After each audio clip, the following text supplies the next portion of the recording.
तो नमस्कार, good afternoon.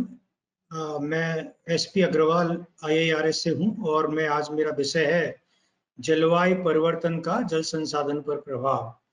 और अगर मैं कहूं अंग्रेजी में तो इसको impact of climate change on water resources. इसमें मैंने क्या किया है कि जो मुझे कहा गया है कि इसमें हिंदी में बोलना है और ये बहुत अच्छी बात है, तो मैं इसमें हिंदी में बोलूंगा। कुछ स्लाइड्स आपको हिंदी में दिखेंगी, कुछ अंग्रेजी में दिखेंगी। मैंने प्रयास किया है सामंजस्य बिठाने का, जिससे आप लोगों को भी अच्छा लगे मेरा व्याख्यान। तो अब मैं बात करूंगा कि व्याख्यान व्याख्यान की रूपरेखा क्या है। तो मैं कुछ डिस्कस करूंगा आपके साथ जलवायु परिवर्तन, एक परिचय, यानी कि जलवायु परिवर्तन क्या है, क्यों होता है, कैसे होता है, फिर इसके प्रभाव क्या है। इसके बाद मैं डिस्कस करूंगा कि जलवायु परिवर्तन एवं प्रभाव के अध्ययन के लिए कौन कौन से उपग्रह हैं जो अभी वर्तमान में हैं, और उनका डेटा और उनके आंकड़े हम लेकर के जलवायु परिवर्तन का और एवं प्रभावों का अध्ययन कर सकते हैं। फिर तीसरा मैं डिस्कस करूंगा जलवायु परिवर्तन का जल संसाधन पर प्रभाव। क्या होगा अगर जलवायु परिवर्तन होता है, वर्षा पे क्या फर्क पड़ेगा, तापमान पे क्या फर्क पड़ेगा, इवापो ट्रांसपिरेशन पे क्या फर्क पड़ेगा, ये सारी चीजें मैं डिस्कस करूंगा। और अंत में फ्यूचर के लिए जो मॉडलिंग, यानी कि भविष्य में क्या होगा, इसके लिए मॉडलिंग पे मैं डिस्कस करूंगा, जो मेरा अंतिम पार्ट होगा। तो बेसिकली 4 भागों में मैंने बांटा हुआ है। अब शुरुआत करते हैं। सबसे पहले जलवायु परिवर्तन एक परिचय। तो जलवायु परिवर्तन है क्या? जलवायु परिवर्तन जलवायु तत्वों अर्थात तापमान, वायुमंडलीय दबाव, हवा इत्यादि, ये जलवायु के तत्व होते हैं। तो जलवायु तत्वों के दीर्घकालिक आंकड़ों में व्यवस्थित परिवर्तन को जलवायु परिवर्तन कहते हैं। यानी कि तापमान में अगर लॉन्ग टर्म कोई भी चेंज आता है, सिस्टमेटिक चेंज आता है, तो वो जलवायु परिवर्तन और क्लाइमेट चेंज माना जाएगा। इसकी अंग्रेजी में डेफिनेशन इस तरह से है: any systematic change in the long term statistics of climate element such as temperature, pressure और wind sustained over several decades और longer is known as climate change. तो अब देखिए क्लाइमेट जलवायु परिवर्तन, जैसे मैं एक एग्जांपल दे रहा हूं यहाँ पे। देखिए एक चीज, देखिए टेम्परेचर, ग्लोबल टेम्परेचर है, और ये मान के चलिए कि अगर एवरेज ले तो ये 0 डिग्री फ़ारेनहाइट, यानी न ज्यादा न कम। अब देखिए 1880 में थोड़ा ज्यादा था, फिर 85 में थोड़ा कम हुआ, 90 में थोड़ा बढ़ा, ऐसे करके बढ़ रहा है, घट रहा है, इसकी कोई चिंता नहीं है। ये क्लाइमेट चेंज नहीं है। ये तो हर साल कम ज्यादा होता है। किसी साल जनवरी में ज्यादा सर्दी पड़ती है, किसी साल कम पड़ती है। तो ये क्लाइमेट चेंज नहीं है, ये तो हर साल थोड़े बहुत वेरिएशन होते हैं। तो फिर क्लाइमेट चेंज क्या है? दीर्घकालिक आंकड़ों, यानी कि लॉन्ग टर्म जो चेंजेस आते हैं डेटा में। जैसे अब देखिए यहां तक तो ठीक चल रहा है सब, 1880 से 1935 तक तो ठीक चल रहा है। लेकिन उसके बाद फिर क्या हुआ? उसके बाद आप देखिए अचानक से टेम्परेचर बढ़ना शुरू हुआ, और आप पाएंगे कि ठीक है 1940 में थोड़ा बढ़ा, लेकिन फिर कम हुआ। लेकिन 1960 के बाद आप पाएंगे बढ़ता ही चला जा रहा है, और आप कंटिन्यूअस सेवरल डिकेड्स, कई दशकों तक बढ़ता ही रहा है, अब कम नहीं हो रहा है। यानी ये क्या है? दीर्घकालिक आंकड़ों का परिवर्तन है, बदलाव है, और इसी को हम क्लाइमेट चेंज कहते हैं। तो मेरे हिसाब से अब ये क्लियर हो गई डेफिनेशन कि जलवायु तत्वों के दीर्घकालिक आंकड़ों में व्यवस्थित परिवर्तन को जलवायु परिवर्तन कहते हैं। चलिए अब आगे बढ़ते हैं। जलवायु परिवर्तन के क्या कारण हो सकते हैं? तो जनरली मैंने 2 भागों में बांटा हुआ है, एक प्राकृतिक कारण और दूसरे मानव जनित कारण। मानव जनित मीन्स ह्यूमन इंड्यूस्ड और एंथ्रोपोजेनिक रीजंस, ओके, कॉजेस। तो प्राकृतिक कारण क्या हो सकते हैं जलवायु परिवर्तन के? जैसा कि आपको पता है कि सूरज हमें गर्मी देता है, ऊर्जा देता है। सारी हमारी एनर्जी एक्सचेंज जो होता है सूरज की तरफ से। इनफैक्ट जीवन जो धरती पे है वो सूरज की वजह से ही है। लेकिन क्या होता है, सूरज की एक्टिविटीज है वो चेंज होती रहती है। आपने नाम सुना होगा सोलर फ्लेयर का। अब ये सोलर फ्लेयर 11 साल में, ये उसका साइकिल जो है, चक्र है, वो 11 साल का है। तो 11 साल में कम होती है और ज्यादा होती है। तो इस वजह से भी चेंज आ सकता है जलवायु में। लेकिन ये देखा गया है ये कोई सिग्निफिकेंट चेंज नहीं होता है। ये ऐसा चेंज नहीं है जिसकी वजह से धरती में कोई उथल पुथल हो। तो इसीलिए इसकी ज्यादा हमें चिंता करने की जरूरत नहीं है। दूसरा है ज्वालामुखियों का फटना, और जिसको हम अंग्रेजी में कहते हैं वोल्केनिक इरप्शंस। ये क्या होता है कि जब एक साथ बहुत सारे ज्वालामुखी सालों सालों तक विस्फोट करते रहते हैं और उनमें से गैस निकलती रहती है। अब ये जब गैस निकलती है तो वातावरण में छा जाती है, आपके चारों तरफ ऊपर ये गैस होगी और इसके साथ धुआं होगी है। अब ये धुआं इतनी गहरी होती है कि सूरज की जो रोशनी है वो जमीन तक आ ही नहीं पाती है, यानी कि इसकी वजह से जलवायु परिवर्तन हो जाता है। तो ये भी एक खतरनाक चीज है, लेकिन ये जनरली हजारों लाखों सालों में एक आध बार होता है, तो इसकी भी हमें चिंता नहीं करनी है। तीसरा होता है टेक्टोनिक एक्टिविटीज, यानी कि धरती जमीन की जो प्लेट्स हैं ये मूव करती हैं। जैसे आपने अर्थक्वेक का नाम सुना होगा, तो भूकंप जो आते हैं वो भी इनकी एक्टिविटीज से आते हैं। बट आपने सुना होगा पहले हमारा भारतवर्ष अफ्रीका के पास था, फिर टूट के इधर आ गया, और जब एशिया के उससे महाद्वीप से पास टकराया तो हिमालय बन गया। तो ये सब टेक्टोनिक एक्टिविटीज की वजह से हुआ। लेकिन इसका एक इफेक्ट क्या हुआ जलवायु पे, इसकी वजह से क्या होता है कि समुद्र की जो है ना ये आयाम बदल जाते हैं, और इसकी वजह से समुद्री जो सर्कुलेशन होता है वो बदल जाता है, और उसकी वजह से जलवायु परिवर्तन होता है। बट ये भी अरबों सालों करोड़ों सालों में एक आध बार होता है, तो इसकी भी चिंता नहीं करनी है। एक और चीज है जो बड़ी इंपॉर्टेंट है, महत्वपूर्ण है, वो है changes in earth orbit around the sun. यानी कि धरती जो सूर्य के चारों तरफ परिक्रमा करती है, उसकी जो परिक्रमा का जो पाथ होता है उसमें थोड़ा बहुत बदलाव आता है। अब ये जो बदलाव होता है इसकी वजह से भी जलवायु परिवर्तन हो सकता है। इसको मैं थोड़ा डिटेल में एक स्लाइड के बाद दिखाऊंगा। तो ये प्राकृतिक कारण होते हैं। हालांकि ये मैं बता दूं, जो प्राकृतिक कारण होते हैं उनका इफेक्ट ज्यादातर कोई आता नहीं धरती पे, इसीलिए इसमें कोई चिंता करने की बात नहीं होती है। हमारा जो जीवन काल है वो 100 साल है।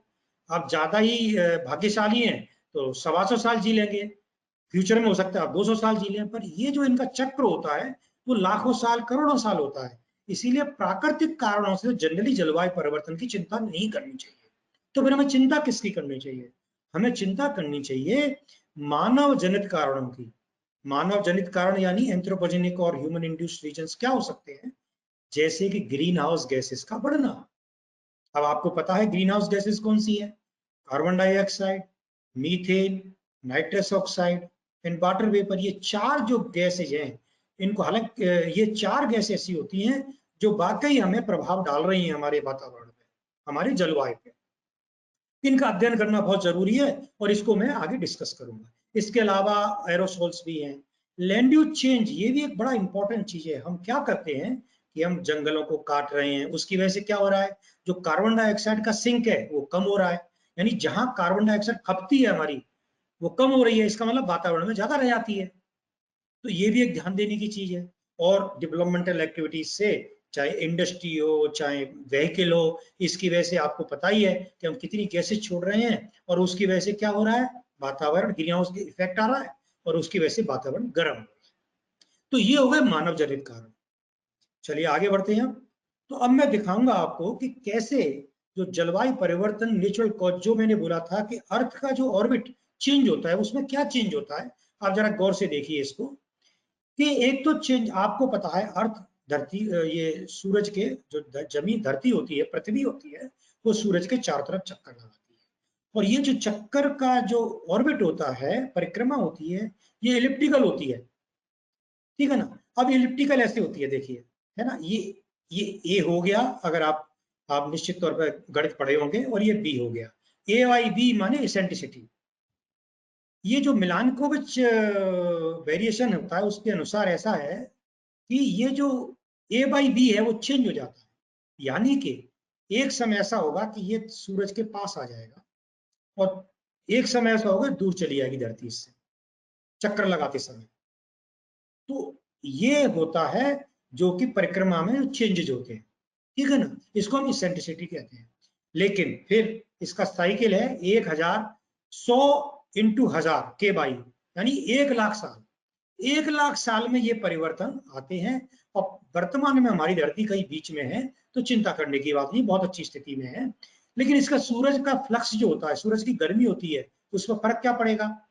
अगर ये धरती यहाँ पे लगा रही है चक्कर, इस पे आ गई, तो सूरज का जो ऊर्जा है उसका जो फ्लक्स है वो प्लस में आ जाएगा, +0.014%, जो बहुत ज्यादा है।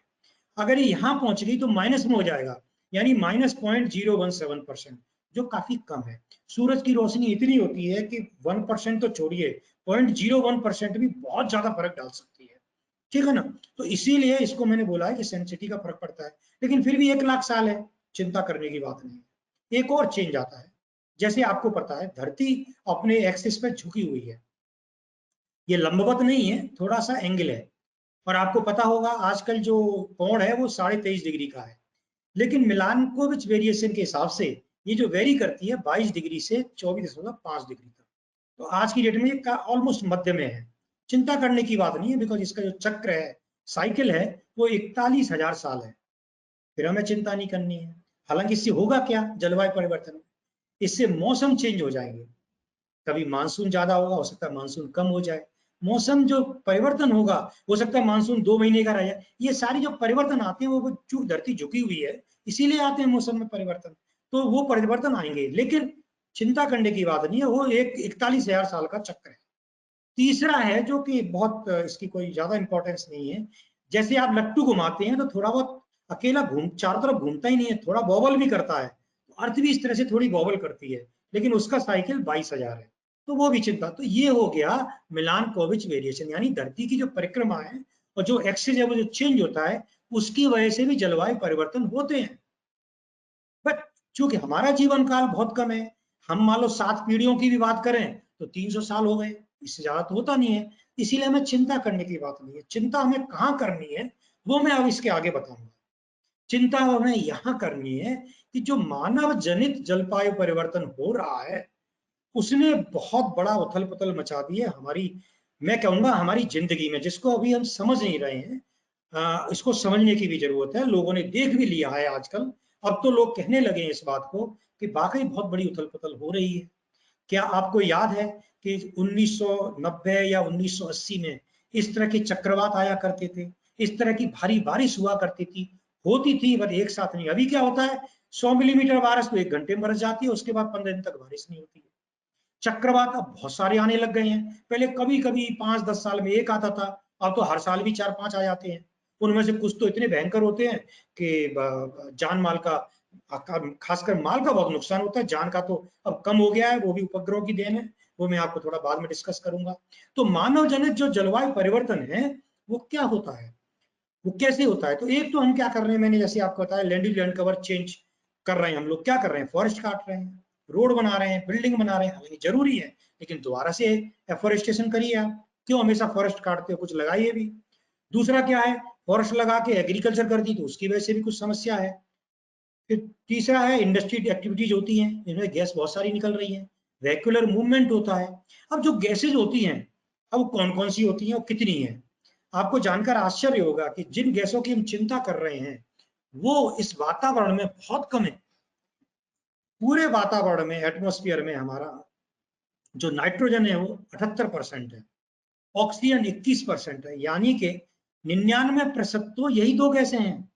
यानी 1% में और सब गैस आती है, जिसमें से कार्बन डाइऑक्साइड और अदर गैस जो आती है वो 1% में आती है। तो कार्बन डाइऑक्साइड और ट्रेस गैस 1% होती हैं। वो कौन कौन सी होती हैं, मैं मुख्य तौर से जो कि जलवायु परिवर्तन से रिलेटेड उनका बता देता हूँ। जैसे कि मीथेन होती है, नाइट्रस ऑक्साइड होती है, वाटर वेपर तो चलो एक अलग बात रही, सल्फर डाइऑक्साइड हो गई, ये सब ग्रीन हाउस गैसेज हैं। वो करती क्या है, वो करती क्या है कि जो सूरज से जमीन पे गर्मी आती है, एनर्जी आती है, ऊर्जा आती है, जनरली क्या होता है ये शॉर्ट वेव में आती है, छोटी तरंग दैर्घ्य होती है। आपको पता होगा 0.5 माइक्रोमीटर, 0.6 माइक्रोमीटर, 0.7 माइक्रोमीटर, ये वाली तरंग दैर्घ्य होती है, ये किरणें जो होती है इनका तरंग दैर्घ्य वेवलेंथ। ओके, अब क्या होती है, परावर्तित जब होती है तो ये लॉन्ग वेव में होती है। लॉन्ग वेव कौन सी होती है, वो 10 माइक्रोमीटर के आसपास होती है, इसमें ये परावर्तित होती है। अब जब इन गैसों की वजह से, ये जो गैसेज हैं इनकी वजह से वो परावर्तन जो होता है वो कम हो जाता है और वो वापस धरती पे आ जाती है, जिसकी वजह से जो ऊर्जा है वो धरती में फंसी रह जाती है, और इसी को बोलते हैं ग्रीन हाउस इफेक्ट। और इसी की वजह से हमारा ग्रीन हाउस जो धरती गर्म हो रही है। मैंने बहुत सरल भाषा में समझाया है, मैं जरूर निश्चित तौर पे आपकी समझ में आ गया होगा। ग्रीन हाउस गैस, लेकिन एक बात और बताना चाहूंगा, ग्रीन हाउस गैस जरूरी है, अगर ये नहीं होती तो क्या होता, जो भी एनर्जी जमीन पे आ रही है वो वापस चली जाती, तो रात में तो जमीन हमारी बहुत ठंडी हो जाती और दिन में बहुत गर्म हो जाती। जैसे चंद्रमा पे है, चंद्रमा में दिन में 100 डिग्री सेंटीग्रेड से भी ज्यादा तापमान रहता है और रात को -100 से भी कम हो जाता है। सेम धरती पे भी हो जाता है। तो ये कोई अच्छी, ऐसा नहीं है ग्रीन हाउस गैस बुरी बात है, लेकिन अगर संतुलन में रहें, बैलेंस में रहें, अगर आप ग्रीन हाउस गैस बढ़ाएंगे तो परिणाम हमें भुगतने होंगे। तापमान बढ़ेगा, तापमान बढ़ेगा तो जलवायु परिवर्तन होगा, जलवायु परिवर्तन होगा तो हमारी धरती पर रहना मुश्किल हो जाएगा। अब आगे बढ़ते हैं। अब एक एग्जांपल देता हूं मैं कि तापमान में वृद्धि। अब आप ये देखिए, ये 1880 से 2020 तक का आंकड़ा है तापमान का। अब आप कहेंगे भाई ग्रीन हाउस गैस कोई एग्जांपल तो दो, मुझे उदाहरण तो दो कि ग्रीन हाउस गैस की वजह से बढ़ता है। तो ये बड़ा सरल उदाहरण है कि ग्राफ हमने खींचा है इसमें, ये मैंने वेबसाइट से ही लिया है, नेट से लिया है, ये novaclimate.gov से। अब आप देखिए कि ये तापमान अब एवरेज 0 मान के चलो, तो आप देखेंगे 1940 से पहले हमेशा नेगेटिव, मतलब एवरेज से कम है, और 1940 के बाद बढ़ना शुरू हुआ। अब आप देखेंगे थोड़ा बढ़ रहा है, घट रहा है 1940 से 1975 तक, लेकिन 1975 के बाद तो घटा ही नहीं, हमेशा बढ़ रहा है। तो इसका मतलब है तापमान बढ़ रहा है। अब देखते हैं कार्बन डाइऑक्साइड का क्या हाल है। तो आप देखेंगे ये जो लाइन है ये कार्बन डाइऑक्साइड की है, और ये कार्बन डाइऑक्साइड देखिए, जैसे ये एवरेज क्रॉस किए तो तापमान भी बढ़ा, कार्बन डाइऑक्साइड। इसका मतलब हम ये कह सकते हैं कि मुख्य कारण जो तापमान बढ़ने का है वो कार्बन डाइऑक्साइड और ग्रीन हाउस गैस है।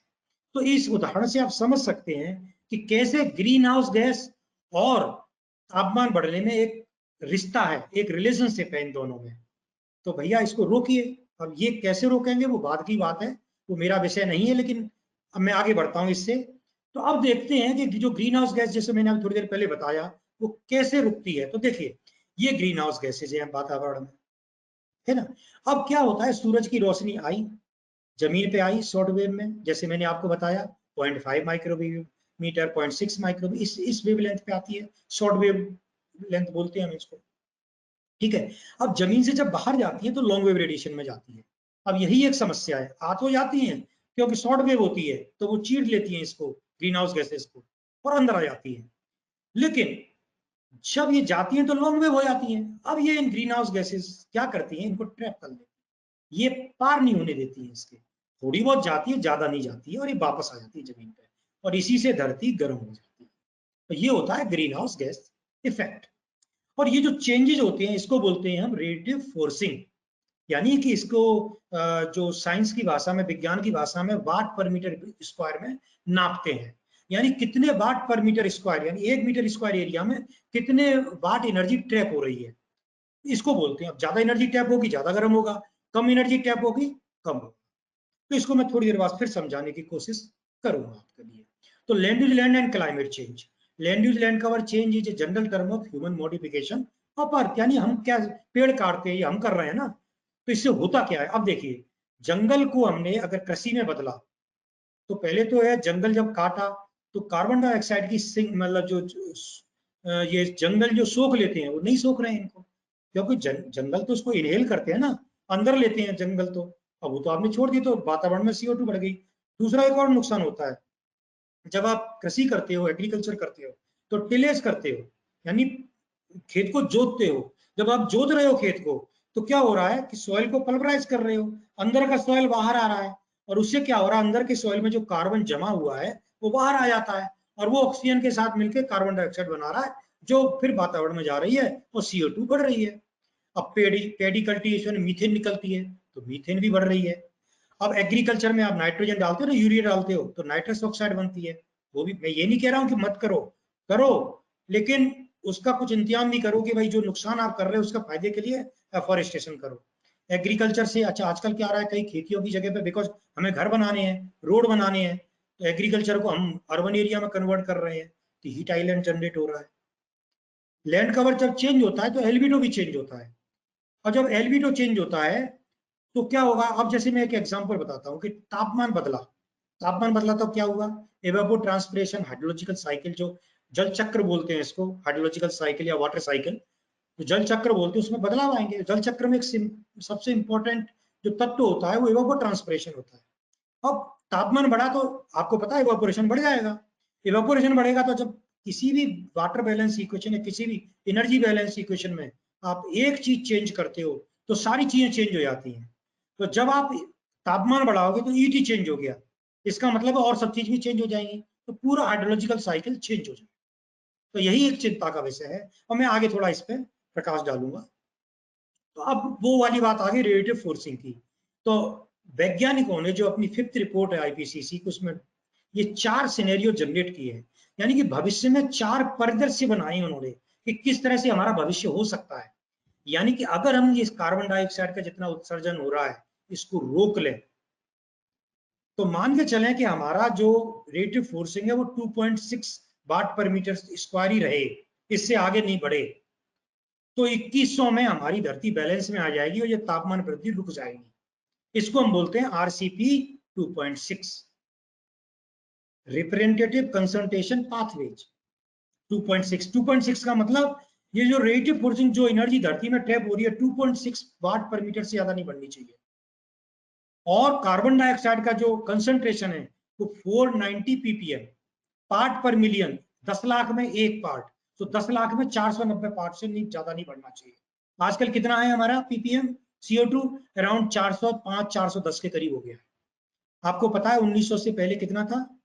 ये 270 था, जो आज बढ़ के 410 पीपीएम हो गया है। कितना, मतलब आप 1.5 गुना से भी ज्यादा बढ़ गया है, और यही चिंता का विषय है।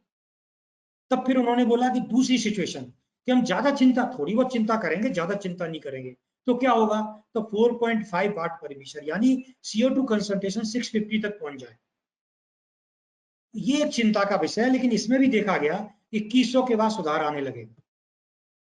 चिंता का सबसे चिंता का विषय अगर है कि आरसीपी 6 है या 8.5 है, यानी कि 6 वाट पर मीटर स्क्वायर या 8.5, ये जो दो सिनेरियो हैं, जो ये दो परिदृश्य हैं, ये परिदृश्य ऐसे हैं जो कि बहुत बहुत चिंता का विषय है। और वैज्ञानिक लोगों की इसी की चिंता, अगर ऐसा हो गया तो तापमान में बेतहाशा वृद्धि होगी और बहुत बड़ी उथल पुथल धरती पे होगी, सी लेवल राइज बढ़ जाएगा, बहुत सारी ऐसी सिचुएशन आएंगी जो हमने अभी तक कल्पना भी नहीं करी। तो अभी एक एग्जांपल देता हूं कि 8.5 देखिए, 2.6 और 8.5, अब ज्यादा लाल मतलब ज्यादा गर्म। अब तापमान में देख लीजिए, अगर 2.6 है तो तापमान, भारत के पास ये भारत का पूरे विश्व का नक्शा है, लेकिन भारत के मानचित्र को ध्यान से देखिए तो आप देखेंगे जो तो ज्यादा फर्क नहीं पड़ेगा, टेम्परेचर ज्यादा 1 डिग्री, एक कलर से मैच कराइए, 1 डिग्री या 1.5 डिग्री फर्क पड़ेगा। लेकिन यही अगर आरसीपी 8.5 होती है तो टेम्परेचर में जो फर्क पड़ेगा वो 8 डिग्री 9 डिग्री का। आप समझ सकते हैं समस्या कितनी बड़ी होने वाली है। ठीक है, तो इस तरह की एनालिसिस गणनाएं इन लोगों ने करी है। मैं इस पर थोड़ा बाद में आऊंगा जब मैं हाइड्रोलॉजिकल मॉडलिंग की बात करूंगा। अब इसमें ईसीबीज आते हैं। ईसीबीज बोलते हैं एसेंशियल क्लाइमेट वेरिएबल, ऐसे जो तत्व जो कि बहुत जरूरी है जलवायु परिवर्तन को देखने के लिए, इनको ईसीबीज कहते हैं। आप इस परिभाषा की चिंता मत करिए, मैं जब आपको डायरेक्ट ईसीबी बताऊंगा समझ में आ जाएगा। तो हम ईसीबी को 3 भागों में डिवाइड कर सकते हैं, वायुमंडल में ईसीबी, समुद्र में ईसीबी और जमीन पे ईसीबी। अब वायुमंडल में ईसीबी कौन से होंगे, यानी कौन से ऐसे तत्व होंगे जिनको हमें देखना है जलवायु परिवर्तन के लिए? एयर टेम्परेचर, तापमान, विंड स्पीड, हवा, हवा की दशा, हवा की दिशा, हवा की गति, वाटर वेपर, जल वाष्प, दबाव, रेनफॉल, वर्षा, surface radiation budget, upper air में जैसे अपर एयर में भी देखना है। फिर कंपोजिशन, ये बड़ा इंपॉर्टेंट है, कार्बन डाइऑक्साइड कितनी है, मीथेन कितनी है, ओके, ओजोन कितनी है, ये सारी चीजें देखनी है। अब आप देखिए इन सब के लिए मैं थोड़ी देर बाद बताऊंगा, बहुत सारे सैटेलाइट बन चुके हैं और डेटा अवेलेबल है। और मैं आपको बताना चाहूंगा कि काफी कुछ डेटा तो फ्री में अवेलेबल है, आप उसको डाउनलोड कर सकते हैं। इसी तरह समुद्री सतह के बारे में जानना है, ये भी तो जलवायु परिवर्तन का, जैसे सी सरफेस टेम्परेचर, समुद्र की सतह का तापमान कितना बढ़ा घटा, सी सरफेस सैलिनिटी, ये भी बड़ा इंपॉर्टेंट अवयव है। समुद्र की जो सैलिनिटी है कैसे बढ़ी, सी लेवल कितना बढ़ा के घटा, सी स्टेट, सी आइस बढ़ी के घटी। अब आप बताइए, जब तापमान बढ़ेगा तो सी आइस तो घटेगी, है ना? तापमान बढ़ेगा तो सी सरफेस टेम्परेचर बढ़ेगा, सैलिनिटी बढ़ेगी, surface current, ocean colour, carbon dioxide partial pressure और बहुत सारे तत्व हैं।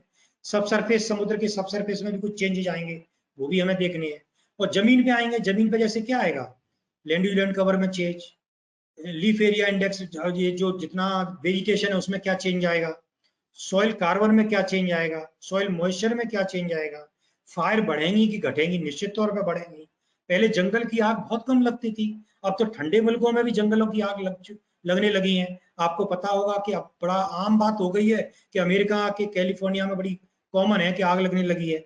अभी आपने देखा होगा कनाडा के पास, जो कि इतना ठंडा मुल्क है कि पूछिए मत, वहां भी तापमान बहुत ज्यादा बढ़ गया, उसकी वजह से ही बड़ा नुकसान हुआ है।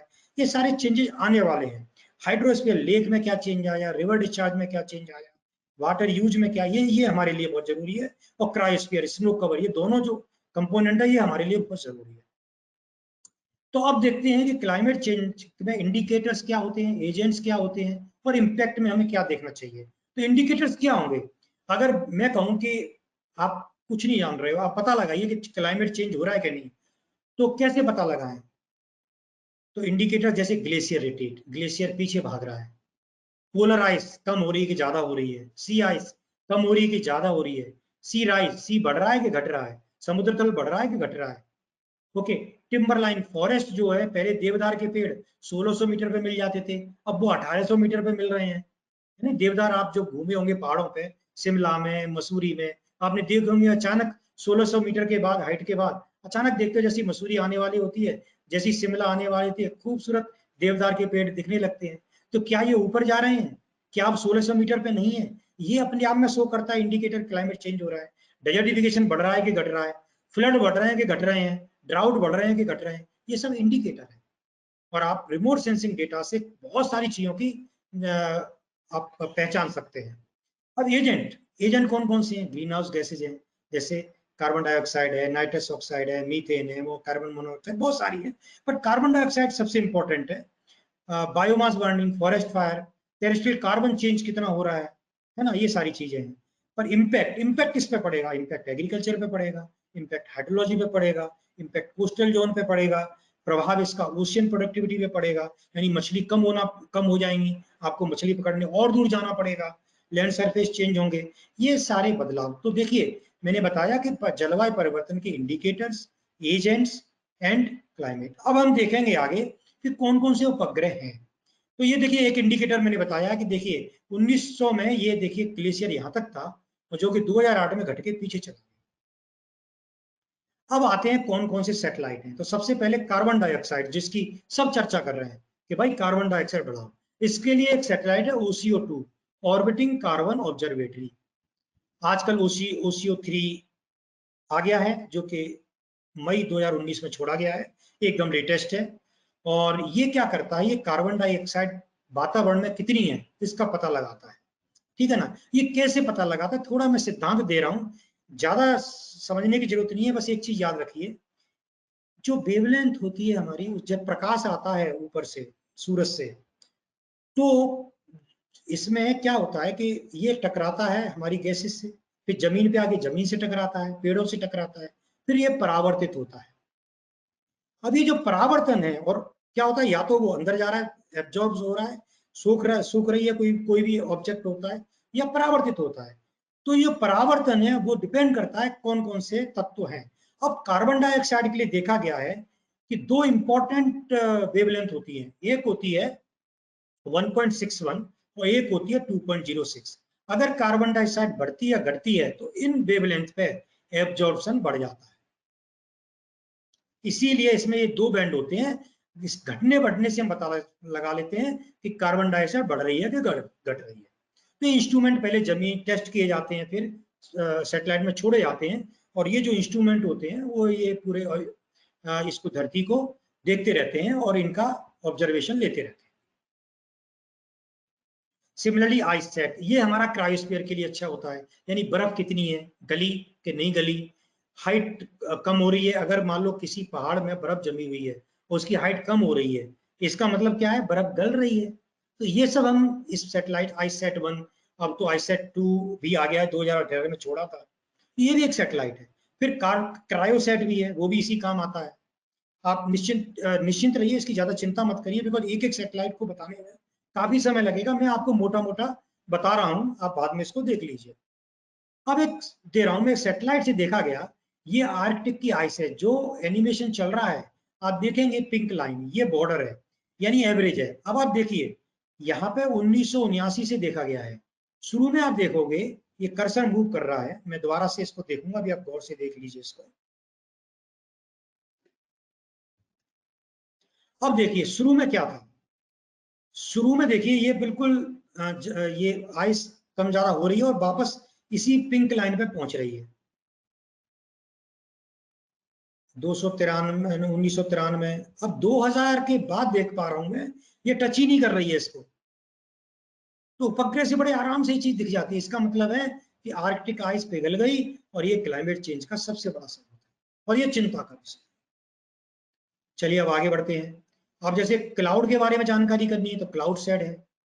क्लाउड सेट क्या है? The cloud profiling radar. इसमें एक रडार होती है तो जो कि 1000 टाइम मोर सेंसिटिव, जो एग्जिस्टिंग बादल, ये इतनी इंपॉर्टेंट होती है कि क्लाउड की डिटेल्ड इंफॉर्मेशन निकाल लेती है। सिमिलरली कैलिप्सो जो एरोसोल की स्टडी कर लेता है। मैं बहुत सिंपल बताता हूँ। अब एक समस्या है कि देखा गया कि सैटेलाइट कोई, मान लो मैं बादल तो अभी देख रहा हूँ, गैस CO2 कल देख रहा हूँ, ओजोन में परसों देख रहा हूँ, तो फायदा नहीं है इसका। अगर एक ही समय में सारी चीज देख लूँ तो कितना अच्छा रहेगा। तो इसके लिए एक एक ऐसी स्थिति बनाई गई है कि ये उपग्रह इस तरह से परिक्रमा करते हैं कि आधा घंटे के अंदर, जैसे इस जगह को ध्यान देखिए, अर्थ की ये जगह है, तो सबसे पहले ओसीओ आएगा, फिर एक्को आएगा, फिर क्लाउड सेट आएगा, फिर कैलिप्सो आएगा, फिर पैरासोल आएगा, फिर और आएगा। आधे घंटे के अंदर ये सारे सैटेलाइट यहाँ से पास हो जाएंगे। तो आधे घंटे के अंदर इस जगह जो भी चीजें हैं, CO2 है और जितनी भी गैसेज हैं, जितने इंडिकेटर हैं, सारी चीजें आप देख लेंगे। तो इसीलिए इसको ए ट्रेन बोला गया है। एक ट्रेन की तरह काम, ट्रेन के डिब्बे होते हैं ना, ऐसे सैटेलाइट है ये, तो थोड़ी थोड़ी देर में आते रहते हैं। आप इसको इनके डेटा हम ले सकते हैं, आंकड़े इकट्ठे कर सकते हैं, तो उसको हम एनालिसिस करना कर सकते हैं। और भी है, सॉइल मॉइस्चर के लिए एसमॉस है, सॉइल ओशियन सैलिनिटी जैसे मैंने बताया था, ये भी बड़ा इंपॉर्टेंट पैरामीटर है। तो soil moisture and ocean salinity satellite है, और इसके भी हम इसमें एक मिरास होता है, microwave imaging radiometer using aperture synthetic L band का। और इससे हमें क्या मिलता है? इससे हमें सॉइल मॉइस्चर मिल जाती है और ओशियन सैलिनिटी मिल जाती है। अब जैसे ट्रोपोमी है, ये ट्रोपोस्फियर एक मॉनिटरिंग इंस्ट्रूमेंट है ना। इसमें सेंसर होते हैं, अल्ट्रावायलेट है, विजिबल है, NIR है, स्वेर है, और इसका special region 7 kilometre by 7 kilometre है। और ये मीथेन एमिशन के बारे में भी बहुत डिटेल में बताता है। अब ये grace 1 and grace follow on है। तो ग्रेस 1 पहले छोड़ा गया था, ग्रेस फॉलो ऑन 2018 में छोड़ा गया है। ये क्या करता है? ये बताता है कि धरती में जो ग्राउंड वाटर, जो टेरेस्ट्रियल वाटर स्टोरेज है, वो कम और ज्यादा हो रहा है कि नहीं। एक्चुअली क्या होता है, जब ये कम ज्यादा होता है तो ग्रेविटी चेंज हो जाती है, और ये सेट ऑफ 2 सैटेलाइट जो कि पता चल जाता है इनके छोटे से डेविएशन से कि ग्रेविटी चेंज हो रही है कि नहीं हो रही है। अब ये मॉडिस तो भाई एटमॉस्फेयर के बहुत सारे प्रोडक्ट देखती है, जैसे एरोसोल देखती है, टोटल प्रेसिपिटेबल वाटर देखती है, क्लाउड प्रोडक्ट देखती है, बनाती है।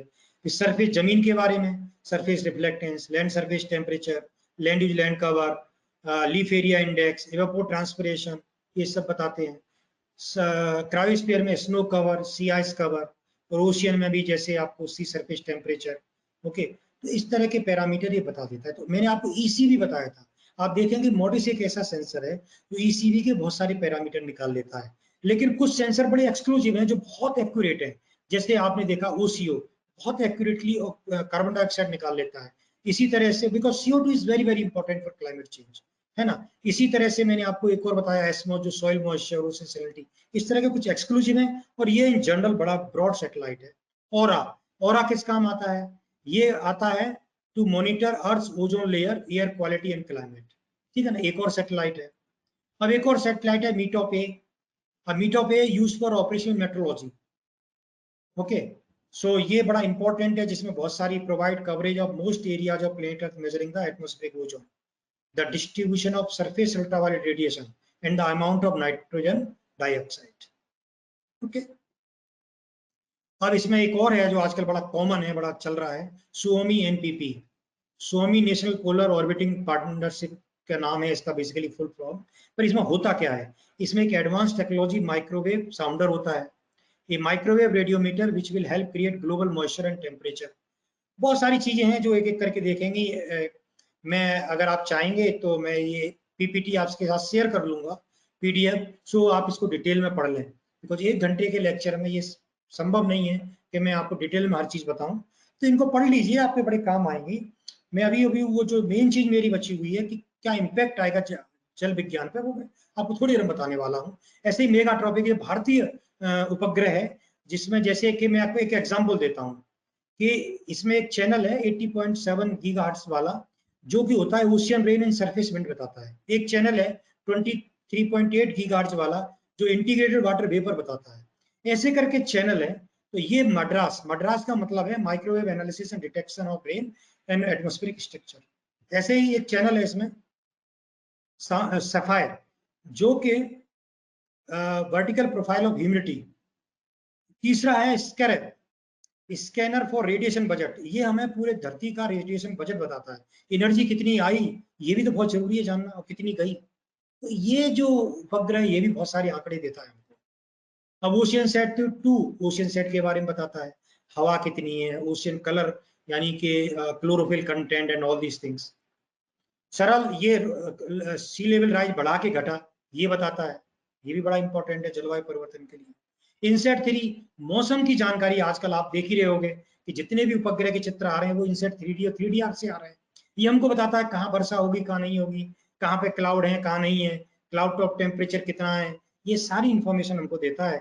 और आज आपको मेरी बात पे विश्वास करना होगा और मान भी सकते हैं कि अभी मौसम विज्ञान बहुत इम्प्रूव्ड है। और अभी मौसम विज्ञान के जो आंकड़े होते हैं, जैसे बताते हैं कि आपके शहर में बारिश होगी, तो अब वो होती है। तो ये उपग्रह का इसमें बहुत बड़ा रोल है, क्योंकि हर 15 मिनट पे हम इससे डेटा, और हर आधे घंटे में हम इसके डेटा को एनालिसिस करके, जो आईएमडी हमारा जो संस्थान है, मौसम विभाग, मिनिस्ट्री ऑफ अर्थ साइंस, वो हमारे जो इसरो के उपग्रह हैं उनसे डेटा लेके एनालिसिस करते हैं, अपने मॉडल चलाते हैं और बड़ी अच्छी एक्यूरेट आपको बताते हैं मौसम विज्ञान के बारे में। तो ये वेदर रिलेटेड पैरामीटर देते हैं। तो अब जैसे मैंने आपको बताया कि आप बहुत सारे उपग्रह जो गैस के बारे में बताते हैं, बहुत सारे उपग्रह जो इंडिकेटर्स बताते हैं, बहुत सारे उपग्रह ऐसे हैं जो इम्पैक्ट भी बताते हैं, बता दिया आपको। चलिए अब आते हैं हम असली अपना जो फाइनल हमारा जो भाग है इस व्याख्यान का, जलवायु परिवर्तन का जल चक्र पर प्रभाव। और जल चक्र का मतलब वाटर साइकिल, और दूसरे टर्म में कुछ लोग इसको हाइड्रोलॉजिकल साइकिल भी बोलते हैं। तो अब जैसे आपको पता है वाटर साइकिल में सबसे इंपॉर्टेंट होता है कि वर्षा वर्षा कितनी हुई। पर वर्षा कितनी हुई जरूरी नहीं है, वर्षा कितनी फास्ट हो रही है, यानी इंटेंसिटी क्या है।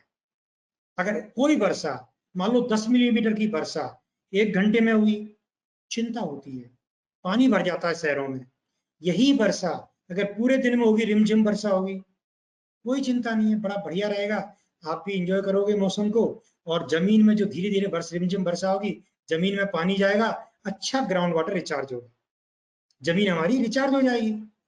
तो इंटेंसिटी, अब इंटेंसिटी जलवायु परिवर्तन से कहने में आया है कि इंटेंसिटी बढ़ेगी, यानी कि अचानक वर्षा हो जाएगी, या फिर अगले 20 दिन तक नहीं होगी। तो ये एक बड़ा प्रभाव पड़ने वाला है।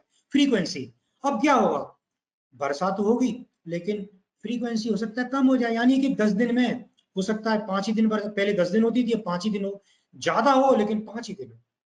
ये भी एक अच्छी बात नहीं है।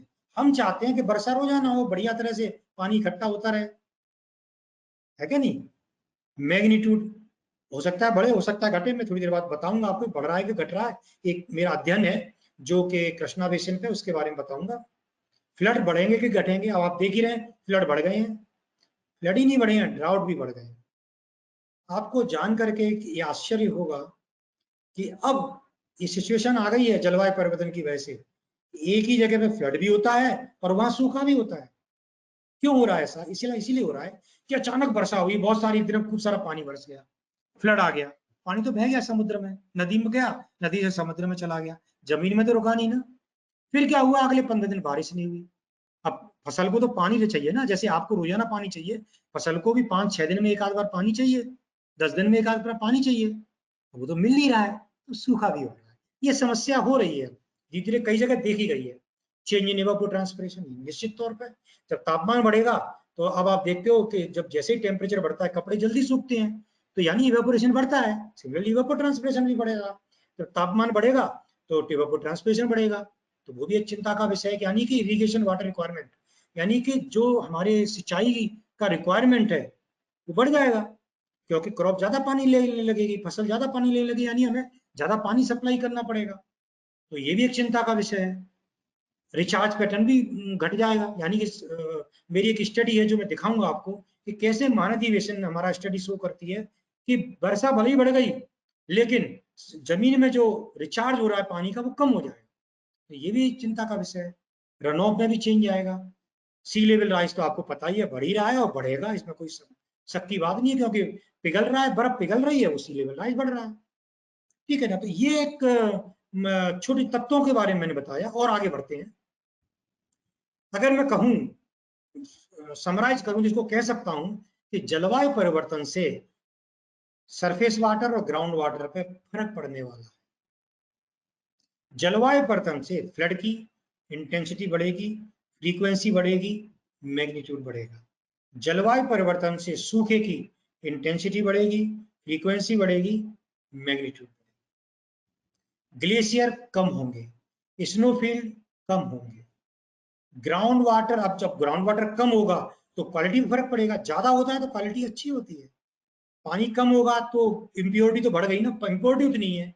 पानी ज्यादा है अगर इम्प्योरिटी उतनी है, और पानी कम है तो कम हो, इम्प्योरिटी उतनी है पर पानी कम हो गया तो क्वालिटी पुअर हो गई। तो ये देखा गया है कि जैसे हमारे एल्यूवियल प्लेन है, खासकर गंगेटिक प्लेन है, इसमें ग्राउंड वाटर कम हो रहा है, क्वालिटी पुअर हो रही है, घट रही है। तो ये भी चिंता का। इंक्रीज सेलाइन वाटर इंट्रूशन, अब जब समुद्र तल बढ़ेगा तो फ्लो समुद्र से जमीन की तरफ आएगा, उल्टा होगा। तो क्या होगा, जो समुद्र का खारा पानी है वो जमीन में आएगा, तो जमीन के जो समुद्र तल के पास जितने भी कुएं होंगे वो खाली होते चले जाएंगे। तो ये भी एक चिंता का विषय है कि इंक्रीज सेलाइन वाटर। तो ये मैं एक समराइज करना चाह रहा हूँ कि जलवायु परिवर्तन से जल संसाधन पर क्या प्रभाव पड़ेगा। अब रन ऑफ की बात लें, जो कि रन ऑफ का मतलब होता है पानी जो बहता है और बह के नदियों में आता है, इसको हम सरफेस रन ऑफ बोलते हैं। जनरली रन ऑफ बोलते हैं, सरफेस को हटा दें, रन ऑफ की बात करें तो रन ऑफ तो इन्फ्लुएंस होता है वर्षा से, इवेपोरेशन से, बाष्पीकरण से और सॉइल मॉइस्चर, मृदा की नमी से। हाई लैटिट्यूड रीजन में हो सकता है कि प्रेसिपिटेशन बढ़ जाए, ट्रॉपिकल सब ट्रॉपिकल में बढ़ भी सकता है, घट भी सकता है, ये सब देखा गया है। और अगर वाटर स्ट्रेस होता है तो हमारे पास तो वैसे ही वाटर स्ट्रेस है इंडिया में, तो ये भयंकर समस्या क्रिएट कर सकता है। एक चीज मैं आपको यहाँ अवश्य बताना चाहूंगा, क्योंकि ये बड़ी इंपॉर्टेंट चीज है।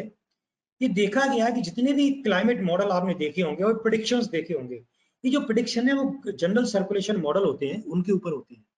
लेकिन समस्या ये होती है कि जो जनरल सर्कुलेशन मॉडल होते हैं, इनका जो रेजोल्यूशन है, स्पेशल रेजोल्यूशन, यानी इनका जो प्रिडिक्शन होता है वो ऐसा नहीं है कि आप छोटी छोटी जगह का कर दें। ये तो ब्रॉड एरिया लेते हैं, यानी 500 किलोमीटर बाई 500 किलोमीटर। अगर मैं 500 किलोमीटर की बात करूं तो यहाँ से लेकर के इवन 200 किलोमीटर की बात करूं, यहाँ से दिल्ली हो गया, देहरादून से दिल्ली हो गया, है ना। तो ये एक वैल्यू देंगे ये, तो ये बहुत अच्छे नहीं होते हाइड्रोलॉजी के, बिकॉज बरसा तो देहरादून में हुई, हो सकता है रुड़की में नहीं हुई, रुड़की में हुई हो सकता है मुजफ्फरनगर में नहीं हुई, मुजफ्फरनगर में हुई हो सकता है मेरठ में नहीं हुई, मेरठ में हुई हो सकता है दिल्ली में नहीं। इतना छोटे छोटे पे चेंज हो रही है। तो ये जो जनरल सर्कुलेशन सिमिलरली तापमान है, ये एनुअल बताते हैं, सीजनल बताते हैं। ओके, ये लोग ये क्या करते हैं, ये मॉडल जो होते हैं वो एवरेज एटमोस्फेयर का एवरेज लेते हैं। अब एटमोस्फेयर हमारा कितना है, एटमोस्फेयर हमारा 10 किलोमीटर मान लो, मतलब जो मैं बात कर रहा हूँ मोटा मोटा, वैसे तो बहुत ऊपर तक है, 10 किलोमीटर मान लो। तो ये जो होते हैं वो मिडिल में देंगे, 5 किलोमीटर 100 हेक्टर पास्कल तक देंगे, है क्या नहीं। विंड की अच्छा एक बात है, हाइड्रोलॉजी में जो इम्पोर्टेंट है वो क्या है, प्रेसिपिटेशन है, इवेपोट्रांसपिरेशन है। तो ये ब्रॉड देते ही नहीं है, तो ब्रॉड टर्म देते हैं, हमको बहुत छोटे स्केल पर चाहिए। समस्या ये है जो भी क्लाइमेट चेंज हो रहा है, ये जो मॉडल आ रहे हैं ये सारे हमें दे रहे हैं बड़े स्केल पे, हमें चाहिए बहुत फाइनल स्केल पे। तो ये तो काम नहीं आएंगे, तो क्या करना पड़ेगा हमको, तो हमें क्या करना है, डाउन स्केल करना पड़ेगा। तो कैसे करते हैं, अब ये बड़ा विषय है लेकिन मैं छोटे शब्दों में समझा देता हूँ कि देखिए एक ग्रिड है, ये है GCM की ग्रिड। मान लो मैंने ये पुराना थोड़ा 2.5/3, अब तो 1 kilometre 1 degree by 1 degree, 1 degree का मतलब 100 किलोमीटर के करीब, 100 किलोमीटर बाई 100 किलोमीटर की आगे ग्रिड, ठीक है ना, उस पर डेटा मिल जाता है आपको। इस 100 किलोमीटर बाई 100 किलोमीटर से मैं क्या करूंगा, डाउन स्केल करके हो सकता है 25 किलोमीटर बाई 25 किलोमीटर पे ले आऊंगा, फिर इसको फर्दर डाउन स्केल कर दूंगा 5 किलोमीटर बाई 5 किलोमीटर। हाइड्रोलॉजी के लिए जब तक मैं इस इतने बड़े ग्रिड को 5 किलोमीटर तक ले आऊंगा तब मैं खुश होऊंगा। यहाँ अब मैं हाइड्रोलॉजिकल मॉडलिंग कर सकता हूँ। अब मैं आगे के लिए, तो इसको बोलते हैं डाउन स्केलिंग, यानी इस इतना बड़ा स्केल को, यानी 100 किलोमीटर बाई 100 किलोमीटर को 5 किलोमीटर में ले आया। बहुत सारी टेक्निक है, dynamic down scaling, statistical down scaling, मैं उसके बारे में नहीं जा रहा हूँ, बट डाउन स्केलिंग करना पड़ता है हाइड्रोलॉजी के लिए। तो ये पहला सबसे पहली इंपॉर्टेंट चीज कि जो जनरल सर्कुलेशन मॉडल के पैरामीटर हैं उनको डाउन स्केल करके मुझे हाइड्रोलॉजिकल लेवल में पैरामीटर लाने पड़ेंगे, तभी इनको बोलते हैं हम RCM, regional circulation climate model. Okay, तो एक हमारा इंडिया का जो आईआईटीएम पुणे की वेबसाइट पे चल जा के देख सकते हैं, कॉडेक्स है, तो वहां से मिल जाएगा आपको। वहां से हम उठाएंगे प्रेसिपिटेशन कितना है, कितना होगा फ्यूचर 2050 में, 2075 में, दो इस तरह से, ठीक है ना। ये जीसीएम वाला नहीं लेंगे हम लेंगे जो क्लाइमेट मॉडल, जो रीजनल क्लाइमेट मॉडल वो हम आरसीएम लेंगे, उसका डेटा हम किसी भी हाइड्रोलॉजिकल मॉडल में डालेंगे। तो अब मैं आपको बताने वाला हूं मॉडलिंग, प्रतिरूपण, भविष्य का प्रतिरूपण। मैंने डिफरेंट परिदृश्य लिए हैं, उनके हिसाब से प्रतिरूपण करना चाहूंगा मैं। तो framework and establishment of process based hydrological model for climate change studies. तो इसके लिए पहले देखना चाहिए, जो हाइड्रोलॉजिस्ट हैं वो इसको समझ सकते हैं बहुत अच्छी तरह से, कि पहले हमें सबसे पहले एक हाइड्रोलॉजिकल मॉडल लेना पड़ेगा जो इसके में काम आए। तो किस तरह का मॉडल होना चाहिए? तो वो मॉडल होना चाहिए, should be A basin scale model, because climate change कोई छोटी मोटी चीज तो है नहीं, ये रीजनल स्केल पे होती है। तो एक बेसिन जैसे Ganga basin, Yamuna basin, Chambal basin, Godavari basin, Krishna basin, तो इस तरह के मॉडल हमको लेनी चाहिए, ब्रह्मपुत्रा बेसिन, इस तरह के मॉडल लेनी चाहिए जो बेसिन स्केल हो, यानी मैक्रो स्केल मॉडल लेनी चाहिए। ठीक है, अब दूसरा आते हैं, दूसरी क्या इंपॉर्टेंट चीज होनी चाहिए? दूसरी इंपॉर्टेंट चीज होनी चाहिए कि अब मैक्रो स्केल का मतलब इसमें ग्रिड साइज हो सकता है 5 किलोमीटर बाई 5 किलोमीटर, लेकिन लैंड यूज लैंड कवर तो 5 किलोमीटर बाई 5 किलोमीटर पे बहुत चेंज हो जाएगी अगर एक ही वैल्यू लेंगे। मैं कहूँ भाई 5 किलोमीटर बाई 5 किलोमीटर पे अगर आपका, अब बोलूं कि फॉरेस्ट है, ये तो गलत है ना। उस 5 किलोमीटर बाई 5 किलोमीटर में फॉरेस्ट भी होगा, एग्रीकल्चर भी होगी, ग्रासलैंड भी हो सकती है, कुछ भी हो सकता है, बिल्डिंग भी हो सकता है अकेला फॉरेस्ट भी हो, बट कई जगह ऐसा नहीं भी होगा। तो मैक्रो स्केल मॉडल तो होना चाहिए, पर उसमें सबग्रिड वेरिएबिलिटी की फैसिलिटी होनी चाहिए। तीसरा, physical basis, because climate change पूरा ड्रिवन करता है एनर्जी एक्सचेंज, तो इसमें फिजिकल बेसिस होना चाहिए। ऐसा नहीं कोई लम्प्ड मॉडल ले लें, ऐसा मॉडल ले लें एम्पेरिकल मॉडल के X Y equal to M X plus C, नहीं, हमको फिजिकल, यानी कि बिल्कुल, मैं आपको दिखाऊंगा थोड़ी देर में किस तरह से फिजिकल बेस्ड होना चाहिए। एंड ये should estimate all component hydrological agent. Hydrological के कौन कौन से कंपोनेंट होते हैं? प्रेसिपिटेशन तो चलो हम नाप लेंगे, उसके अलावा बेस फ्लो भी कैलकुलेट करे, सॉइल मॉइस्चर भी कैलकुलेट करे, रन ऑफ भी कैलकुलेट करे, इस तरह के एवापोट्रांसपिरेशन भी कैलकुलेट करे, ऐसा मॉडल भी हमको लेना है। एंड एक चीज और होनी चाहिए कि ओपन सोर्स हो तो और भी अच्छा है, बिकॉज ओपन सोर्स सॉफ्टवेयर में क्या होता है, ये इसमें आप अपना बदलाव कर सकते हैं, यानी छोटा सा कोड लिख के जो लोकल कंडीशन के हिसाब से मॉडल में बदलाव कर सकते हैं। तो अगर ऐसा हो जाए तो और भी अच्छा है। तो ये मूलभूत सिद्धांत होते हैं मॉडल सिलेक्शन के। अब जब हमने पाया, मैं तो इसको 15 साल पहले से शुरू कर दिया था काम करना इस पे, तो मैंने एक ये मॉडल मैंने देखा कि ये मॉडल बड़ा एक्यूरेट, ये सारी कंडीशन सेटिस्फाई कर रहा है, यानी कि एक मैक्रो स्केल मॉडल है ये सब ग्रिड वेरिएबिलिटी भी है ना। यानी मॉडल एक ग्रिड ले ली 5 किलोमीटर, बट इसके अंदर क्या land use land cover change है, रिवर कहाँ है, ये सब बताता है, तो ये लेता है इसमें इसके, तो ये सब ग्रिड वेरिएबिलिटी भी है। तीसरा, फिजिकल बेसिस, यानी एनर्जी बैलेंस पूरा देखेगा। ओके, ये आप देखिए इस तरह से। चौथा, सारे पैरामीटर निकालता है ये, यानी कि ये सरफेस रन ऑफ निकालेगा, ये बेस फ्लो भी निकालेगा, ओके, एंड ये ईटी भी निकालेगा, ये पैरामीटर भी निकाल रहा है। तो ये बड़े इंपॉर्टेंट है। इनफैक्ट रिजर्वायर का चेंज क्या हो रहा है, बहुत और सारी चीजें भी देखता है ये मॉडल। तो मैंने पाया कि ये मॉडल बहुत बढ़िया मॉडल है क्लाइमेट चेंज स्टडीज के लिए। अब देखिए कैसे करते हैं। अब देखिए इसमें सबसे इंपॉर्टेंट क्या होता है कि क्लाइमेट चेंज का मतलब जलवायु परिवर्तन, यानी कि क्या चेंज होगा? चेंज होगा तापमान, चेंज होगा ह्यूमिडिटी, चेंज होगा विंड। तो यहाँ पे देखिए टाइम मन, यानी कि मैं आज का 2021, फिर 2025, फिर 2050 और फिर 2075 और फिर 2100, ऐसे हर 25 साल का टेम्परेचर क्या होगा, विंड स्पीड क्या होगी, ह्यूमिडिटी क्या होगी, इस तरह के पैरामीटर मैं ले लेता हूँ। अब हाइड्रोलॉजिकल मॉडल में लैंड कवर लिया, जैसे एनडीवीआई, एलएआई, एलबीडो ये सब निकाला, डीएम आपने, अब ये आप मॉडल हाइड्रोलॉजिकल मॉडलिंग में ये पैरामीटर तो चाहिए, आपने पिछले 9 दिन में पढ़ा होगा ये सारी चीजें, है ना, तो मैं इसको नहीं बताऊंगा। चेंज क्या करना है, यानी मॉडल रन करना है टाइम 1 के लिए, जिसमें कि क्या चेंज होगा, तापमान चेंज होगा, वर्षा चेंज होगी, उसके अलावा ह्यूमिडिटी चेंज होगी, मतलब हवा में जो नमी है वो चेंज होगी, इस तरह की चीजें चेंज करिए। वो कहाँ से आएंगी, वो आएंगी हमारी आरसीएम से, वो वहां से उठाइए, मॉडल में चेंज करिए, और टाइम 1 के लिए रन करिए, टाइम 2 के लिए रन करिए, टाइम 3 के लिए रन करिए। आउटपुट होगा टाइम 1 के लिए O1, O2, O3, ठीक है ना। तो ये पैरामीटर है, different different vegetation library file, ये बहुत पैरामीटर्स हैं। आई थिंक आपको बहुत डिटेल में पढ़ा दिया, मैं नहीं पढ़ाऊंगा इसके बारे में। कुछ इश्यूज हैं जो मैं आपको बताना चाहूंगा। डिजिटल एलिवेशन मॉडल आप कौन सा लेंगे, बहुत सारे अवेलेबल हैं, हाइड्रो 1 के अवेलेबल है, एसआरटीएम अवेलेबल है, एस्टर अवेलेबल है, इंडिया का कार्टोसेट 1 अवेलेबल है, आपके ऊपर है आप कौन सा चूज करेंगे। Land use land cover NRA Bhuvan website पे अवेलेबल है, अदरवाइज आप अपना भी बना सकते हो। वेजिटेशन डिफरेंट पैरामीटर है जो एल्डास पे अवेलेबल है। सॉइल मैप आप इंडिया में है तो एनबीएसएस एलईपी का ले लीजिए। Okay, national bureau of soil science and land use वाला है ये, तो ये ऑर्गेनाइजेशन है, बड़ा इंपॉर्टेंट है, ये इन्होंने पूरे इंडिया का सॉइल मैप बनाया हुआ है, वो ले लीजिए। डेली रेनफॉल अपना आईएमडी का ले लीजिए आप। तो इस तरह के data, maximum minimum temperature IMD का ले लीजिए।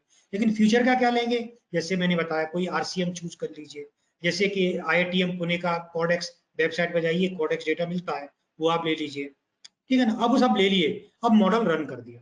तो अब ये एक मॉडल मैं बताना चाहूंगा, ये महानदी बेसिन पर रन किया था हमने, और ये पहले हमने क्या किया, मॉडल की एक्यूरेसी चेक करी, है ना, ये हाइड्रोलॉजिकल मॉडल, इसकी एक्यूरेसी डिफरेंट लोकेशन पर चेक करी। एक बार मैंने कैलिब्रेट कर लिया मॉडल को, वैलिडेट कर दिया, अब मैं क्या करूंगा, फ्यूचर के लिए ट्राई करूंगा। तो आप इस स्लाइड को मत देखिए, मैं फ्यूचर बताना चाहूंगा कि मैंने क्या किया, फिर 2050 के लिए एक सिनेरियो, एक परिदृश्य देखा, जो कि आईपीसीसी 4th रिपोर्ट में बताया गया था, जो 2007 में थी, कि विंटर में तापमान 3.25 डिग्री सेंटीग्रेड बढ़ जाएगा, समर में 2.19 डिग्री बढ़ जाएगा, वर्षा विंटर में कम हो जाएगी -2.1%, समर में वर्षा बढ़ जाएगी। इन सब के आधार पर जब मैंने मॉडल में डाला तो एक बड़ी इंटरेस्टिंग चीज जो आई वो यहाँ पे है। मैं आपका इसमें थोड़ा समय चाहूंगा, समय से थोड़ा ज्यादा समय इसीलिए ले रहा हूँ कि मैं थोड़ा लेट शुरू किया था, अदरवाइज तो आपको अगले 5-10 मिनट में मैं खत्म कर दूंगा। मैं आपका यहाँ पे ध्यान चाहूंगा, इसमें देखिए ग्राफ में आप देख सकते हैं पिंक कलर की लाइन है और दूसरी ब्लू कलर की लाइन है। पिंक कलर की लाइन है वो भविष्य के बारे में बताएगी 2050 में क्या होगा। तो मेरे आरसीएम मॉडल जो मैंने लिया था उसमें बताया गया कि 2050 में वर्षा बढ़ जाएगी, महानदी की बात कर रहा हूं, ठीक है। जो लोग उड़ीसा से हैं, छत्तीसगढ़ से हैं, वो लोग समझ सकते हैं कि महानदी बेसिन क्या होती है, उन्हीं के यहाँ पे उन्हीं का एरिया है ये, खासकर तो उड़ीसा ही है। रन ऑफ, अब ये देखा गया कि पिंक लाइन यहाँ भी ऊपर है, यानी कि रन ऑफ बढ़ रहा है, एवापोरेशन बढ़ रहा है। अब बेस फ्लो माने कि ग्राउंड वाटर रिचार्ज बढ़ेगा तब बेस फ्लो बढ़ेगा, अगर ग्राउंड वाटर रिचार्ज घटेगा तो बेस फ्लो घटेगा। अब यहाँ देखिए बेस फ्लो घट रहा है, यानी हर चीज बढ़ रही है लेकिन बेस फ्लो घट रहा है। इसका मतलब क्या हुआ, इसका मतलब ये हुआ, मेरा मॉडल ये कहता है कि अगर मैं 2050 का परिदृश्य लूं, क्लाइमेट चेंज का, जलवायु परिवर्तन का, तो ग्राउंड वाटर रिचार्ज घटेगा, इसका मतलब जमीन में पानी कम होगा। और यही बताता है आज के वाटर रिसोर्स प्लानिंग के लिए बहुत जरूरी है कि कैसे इंतजाम करूं मैं कि ग्राउंड वाटर रिचार्ज बढ़े।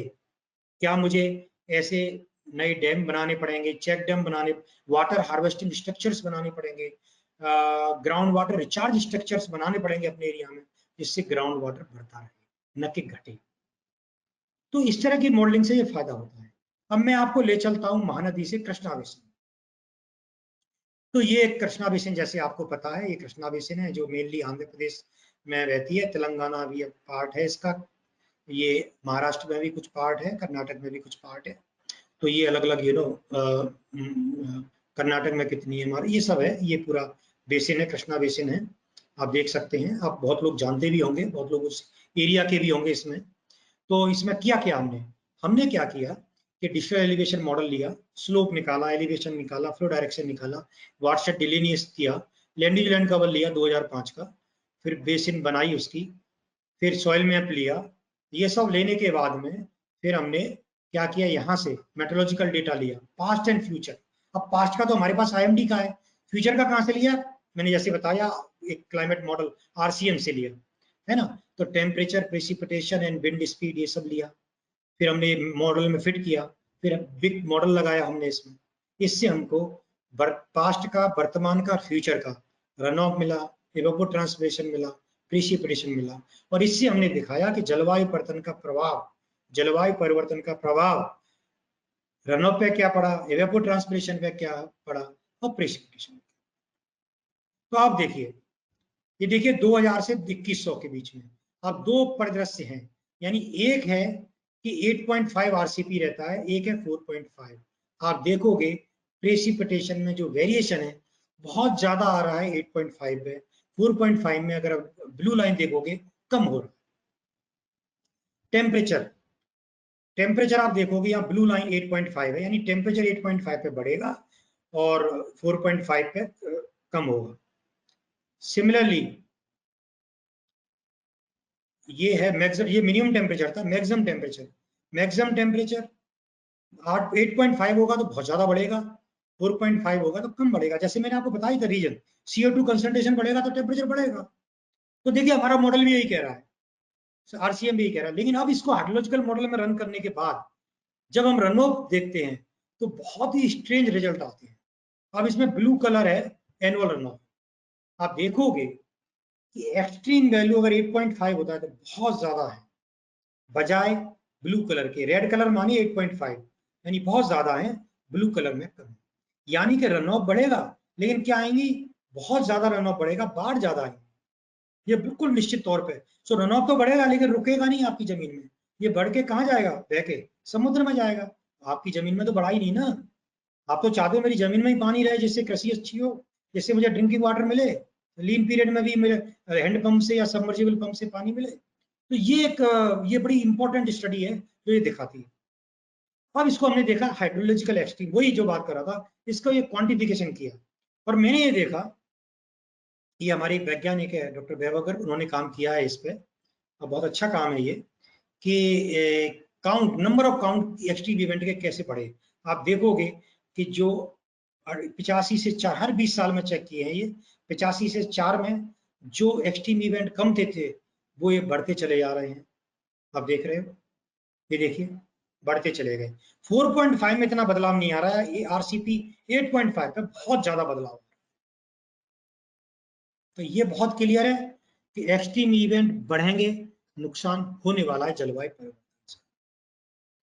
तो सिमिलरली गंगा बेसिन का भी इसी तरह से अध्ययन किया और देखा कि रन ऑफ बढ़ रहा है, वही सेम फ्लड इवेंट वगैरह बढ़ रहे हैं।